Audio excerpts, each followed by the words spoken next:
নমস্কার বন্ধুরা, সবিতার হেসেলে সবাইকে স্বাগত। আশা করি আপনারা সবাই খুব ভালো আছেন আর সুস্থ আছেন। বন্ধুরা, আজ বানাচ্ছি আম ফুরুলি।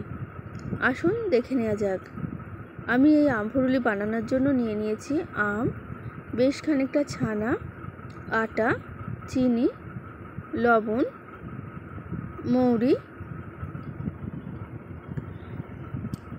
আর নিয়েছি অল্প খাবার সোডা।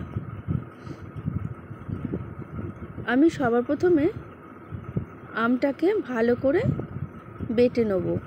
আমি এখানে গ্রেটার দিয়ে আমটাকে কুড়ে নিয়েছি, আপনারা চাইলে মিক্সিতে বেটে নিতে পারেন। এবার আমি এই সমস্ত উপকরণ আমটা যার মধ্যে বেটে রেখেছিলাম যে পাত্রে, সেই পাত্রের মধ্যে পরিমাণ মতো নিয়ে নিয়েছি। এবার ভালো করে মেখে নেব। আমি প্রথমে চামচ দিয়ে মাখছিলাম, কিন্তু ভালো করে মাখতে পারছিলাম না, সেই জন্য আমি হাত দিয়ে মেখে নিয়েছি। প্রথমে আমি দুধটা দিইনি, পরে অল্প অল্প দুধ দিয়ে একটা ব্যাটার তৈরি করে ফেলেছিলাম। যেরকম আমরা তাল ফুরুলি করার সময় ব্যাটারটা বানাই, সেরকমভাবেই বানাতে হবে।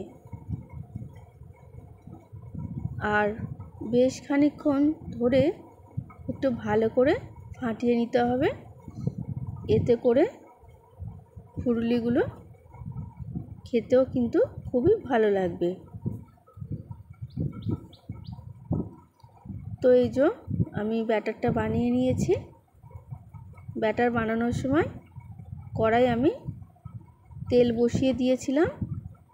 তেলটা আস্তে আস্তে গরম হয়েছে।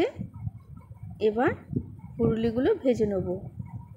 এই ছোট্ট ভিডিওটি দেখার অনুরোধ রইল। আশা করি আপনাদের ভালো লাগবে। আর এই ভাজাটা ডুবো তেলেই ভাজতে হবে।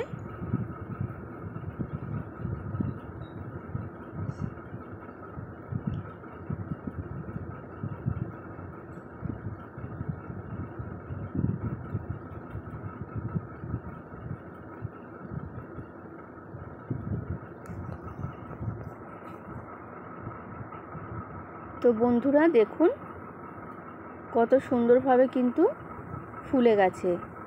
আর আঁচটা কিন্তু আমি জোরে দিইনি, আবার খুব কমিয়েও দিইনি। তো সময় নিয়ে আম ফুরুলি বানানো হয়ে গেল। ভিডিওটি ভালো লাগলে লাইক, কমেন্ট, শেয়ার করবেন। আর আমার চ্যানেলটিকে সাবস্ক্রাইব করে পাশে থাকার অনুরোধ রইল। আপনারাও বাড়িতে বানাবেন, আর খেতে কিন্তু খুবই ভালো হয়। ছোট বড় সবার পছন্দ হবে। ফিরে আসছি একটা নতুন ভিডিও নিয়ে। সবাই খুব ভালো থাকুন আর সুস্থ থাকুন। নমস্কার।